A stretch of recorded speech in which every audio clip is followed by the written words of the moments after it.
আমরা সবাই একটা 500 টাকা দিয়ে রিজার্ভ করলাম অটো, কারণ কাশি থেকে অনেকটাই দূরে এই জায়গাটা। তোমরা যদি যাও তাহলে এইভাবে রিজার্ভ করে নিতে পারো। 500 টাকা দিয়ে দিলাম, আর অটো দাদাটা আমাদের ভেতরের রাস্তা দিয়ে অনেকটা ঘুরলো ঠিকই, কিন্তু জানো কিছু করারও ছিল না, কারণ এইখানে এরকমই নিয়ম, সম্পূর্ণ রাস্তা কেউ যেতে পারবে না। মেন রোডের ওপর দিয়ে অর্ধেকটা যাওয়ার পর আবার অন্য গাড়ি ধরতে হবে। আর তাই আমরা এই সিদ্ধান্ত নিলাম, বারবার অটো চেঞ্জ করার থেকে একেবারে রিজার্ভ করে নিই, এটাই সুবিধা হবে। আর এরপর চলে এলাম সংকটমোচন মন্দিরে। এইখানের কোনো পিকচার বা ভিডিও তোমরা কিন্তু দেখতে পাবে না, কারণ ব্যাগ ফোন সব অনেকটাই দূরে ছিল, তাই সেখানে আমরা কোনো কিছুই নিতে পারিনি। সামনে দুর্গা মন্দিরে যাওয়ার পরে বাম দিকে এই মন্দিরটি তোমরা দেখতে পাচ্ছ, এখানে আমরা ঢুকে প্রণাম করলাম। আর জানো এইখানে চিনির সাথে চাল পাক দেওয়া হলুদ একটা দেখতে খিচুড়ির মতো প্রসাদ ছিল, সেটা আমরা খেয়ে নিয়েছিলাম, আমরা বুঝতে পারিনি।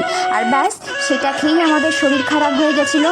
তোমরা কিন্তু এই ভুলটা কখনো করবে না। বাইরে গেলে একটুখানি চেক করে নেবে কীরকম কোন প্রসাদটা খেতে, তাহলে তোমাদের আর শরীর খারাপ করবে না আমাদের মতন। এবার দেখো 10 টাকা দিয়ে 60 টাকার 6টা টিকিট কাটলাম, আর ভগবান শ্রী রামচন্দ্রদেব এবং মা সীতার লীলা প্রসঙ্গে একটি সুন্দর জায়গায় আমরা ঢুকলাম। এটি দুর্গা মন্দির যাওয়ার ডান দিকে পড়বে।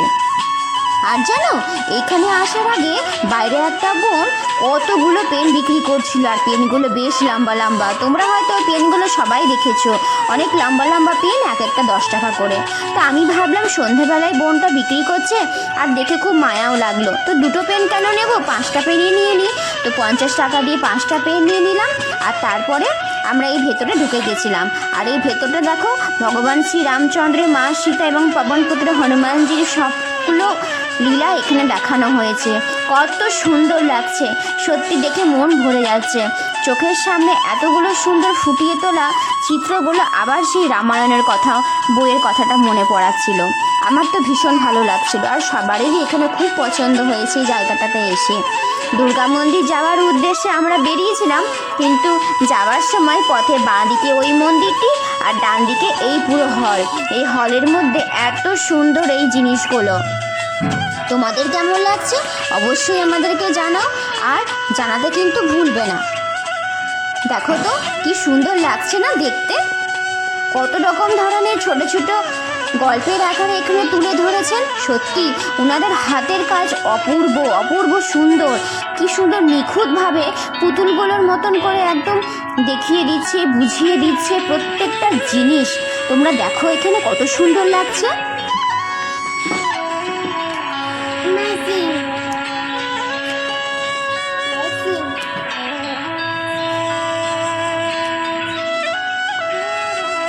আমরা ওপরে চলে এসেছি, ওপরে এসে ওপরে দেখো দোতলা থেকে নিচতলা দেখা যাচ্ছে, আর দোতলাতে এরকম করে সুন্দর চারিদিকে সমস্ত কিছু সাজানো রয়েছে।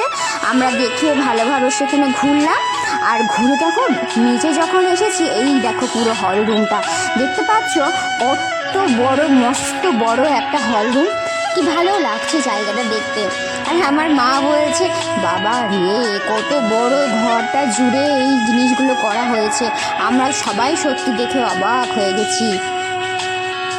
আর এরপরে আমরা চলে এলাম সেই দুর্গা মন্দিরে, যেখানে আসার জন্য এত কিছু পেরিয়ে এলাম।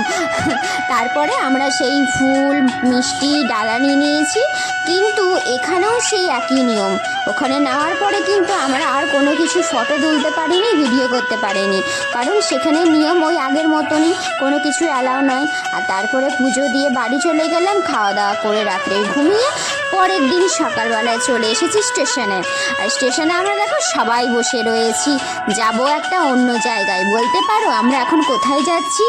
গেস করো তো, এখানে কাছাকাছি আর কোন জায়গায় রয়েছে যেটা সব থেকে বেশি বিখ্যাত, আরও দুটো জায়গা যেখানে না গেলেই নয়। তোমরা যারা গেছো অবশ্যই কিন্তু বুঝতে পারছো আমি কি বলতে চাইছি। বলো বলো ঝটপট করে কমেন্টে বলো। ভগবানের ইচ্ছে না থাকলে কখনো তীর্থস্থানে আসা যায় না, হয়তো মহাদেব চেয়েছেন, আর তাই আজ আমরা সবাই এখানে আসতে পারলাম। বেনারসের সমস্ত কথা তোমাদের সাথে শেয়ার করেছি, আর তোমাদের সমস্ত কিছু জানিয়েছি। আমরা শেষ করলাম এখানে। আমাদের নতুন ভিডিওগুলি দেখার জন্য অবশ্যই চ্যানেলটিকে সাবস্ক্রাইব করে রেখো, আর ফেসবুক থেকে পেজটি ফলো করে রেখো, যাতে নতুন ভিডিওগুলো সবার আগে তোমাদের কাছে পৌঁছায়। আর তোমাদের কেমন লাগছে অবশ্যই কিন্তু জানিও, জানাতে কিন্তু ভুলো না। হর হর মহা